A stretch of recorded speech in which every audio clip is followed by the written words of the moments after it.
नमस्कार, मैं doctor Vedula Ramalakshmi mind body and soul की इस वंडरफुल जर्नी में आपका स्वागत करती हूँ। मूलाधार चक्र को हम बैलेंस कैसे करें? हमें ये जानना होगा कि चक्रों को हम देख नहीं सकते हैं। ये तो एनर्जी सेंटर्स हैं जो हमारे शरीर के भीतर हैं। तब हम इन्हें बैलेंस कैसे करें? हम चक्रों को नहीं देख सकते माना, लेकिन हम अपने बिहेवियर को तो देख सकते हैं, बिहेवियर पैटर्न्स को तो समझ सकते हैं। तो हमें अपने बिहेवियर पैटर्न्स का एनालिसिस करना होगा और इस एनालिसिस के द्वारा हम जान पाएंगे कि मूलाधार चक्र में परेशानी कहां पर है और उसे खोलना है या अधिक खुला होने की वजह से उसे थोड़ा सा बंद करना है, अर्थात संतुलित करना है। जब समस्या का पता चल जाएगा तभी हम उसका समाधान खोज पाएंगे। इसके लिए आवश्यक है कि हम इस बात को स्वीकारें कि हमारे भीतर एक समस्या है। बिहेवियर पैटर्न एनालिसिस में जो पता चलता है, हम उसको जस्टिफाई करने के बजाय उसे स्वीकारें और समझें कि समस्या है, तभी जाकर उसका समाधान हम खोज पाएंगे। ब्लॉक चक्र को एक्टिवेट करने का जो एक कारगर उपाय है वो है मेडिटेशन या ध्यान। मेडिटेशन के कई प्रकार बताए गए हैं। सभी धर्मों, संप्रदायों और संस्कृतियों में इसके अलग अलग प्रकार मशहूर हैं। कहीं पर नाम जप पर महत्व दिया जाता है तो कहीं पर अपने उच्छ्वास और निश्वास पर ध्यान केंद्रित करने को कहा जाता है।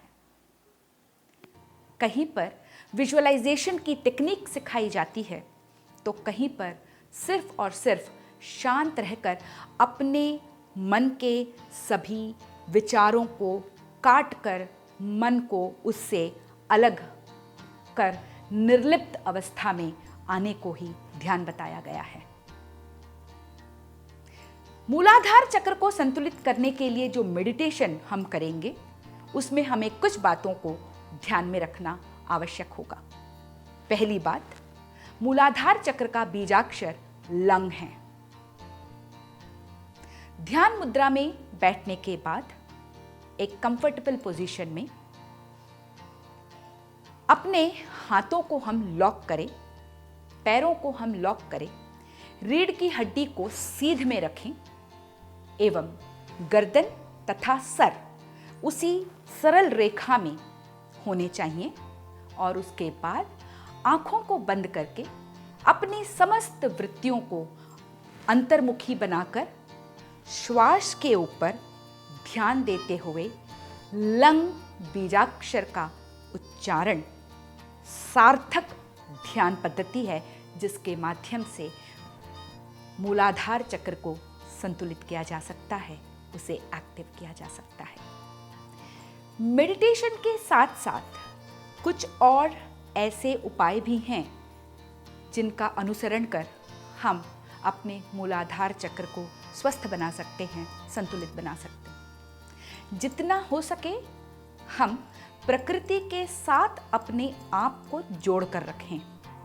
अर्थात दिन के कुछ समय कम से कम हम बिना चप्पल या जूतों के यदि धरती पर चलते हैं तो हम ग्राउंडेड रहेंगे। धरती या पृथ्वी मूलाधार का तत्व है, इसीलिए इसके साथ जुड़कर हम अपने मूलाधार को संतुलित कर सकते हैं। साथ ही मूलाधार की जो नेगेटिव एनर्जी है वो है डर या फियर। इससे निकलने का हर संभव प्रयास करना चाहिए। इससे निकलने के लिए हमें डर से सामना करना होगा। जब हम डर से भागते रहेंगे तो डर हमें और डराएगा, हमारा पीछा करेगा और हमें हमेशा अपने साथ रखने की हर संभव कोशिश करेगा। यदि हम उसके सामने खड़े हो जाते हैं संपूर्ण विश्वास के साथ, तब डर हमसे डरकर भाग जाएगा। सो डर से निकलने का एक कारगर उपाय है कि डर का सामना कीजिए। कई डर बचपन से आ जाते हैं जिनके बारे में हम जानते हैं और उनको कैसे सॉल्व करें ये भी अब हमें पता है। लेकिन कई डर ऐसे होते हैं जो बिल्कुल अनजाने होते हैं, जिनको हम अपने पहले के जन्म से या पहले के इनकार्नेशन से साथ में लेकर आते हैं, जिनको कि हम कार्मिक बैगेजेस कह सकते हैं। वो कर्म जो हमने पिछले जन्म में किए थे, वो इस जन्म में डर की वजह बन जाते हैं। सोल जर्नी के दौरान इसको जानना सचमुच बहुत ही अद्भुत होता है। अब जब हम ये जान पाते हैं कि डर का संबंध इस जन्म से नहीं है, पिछले जन्म से है, तो उसे तोड़ने का, उस कार्मिक बॉन्डेज से छुटकारा पाने का जो तरीका है वो है मेडिटेशन एवं आध्यात्म। स्पिरिचुअल होकर मनुष्य अपने पिछले जन्म के कर्मों को डाइल्यूट कर सकता है, उसके असर को कम कर सकता है और उनसे छुटकारा भी पा सकता है। इसीलिए आत्मा की इस यात्रा में आगे बढ़कर भी हम मूलाधार चक्र को संतुलित कर सकते हैं। डर को हम खत्म नहीं कर सकते, लेकिन हाँ, डर को विश्वास में बदल सकते हैं।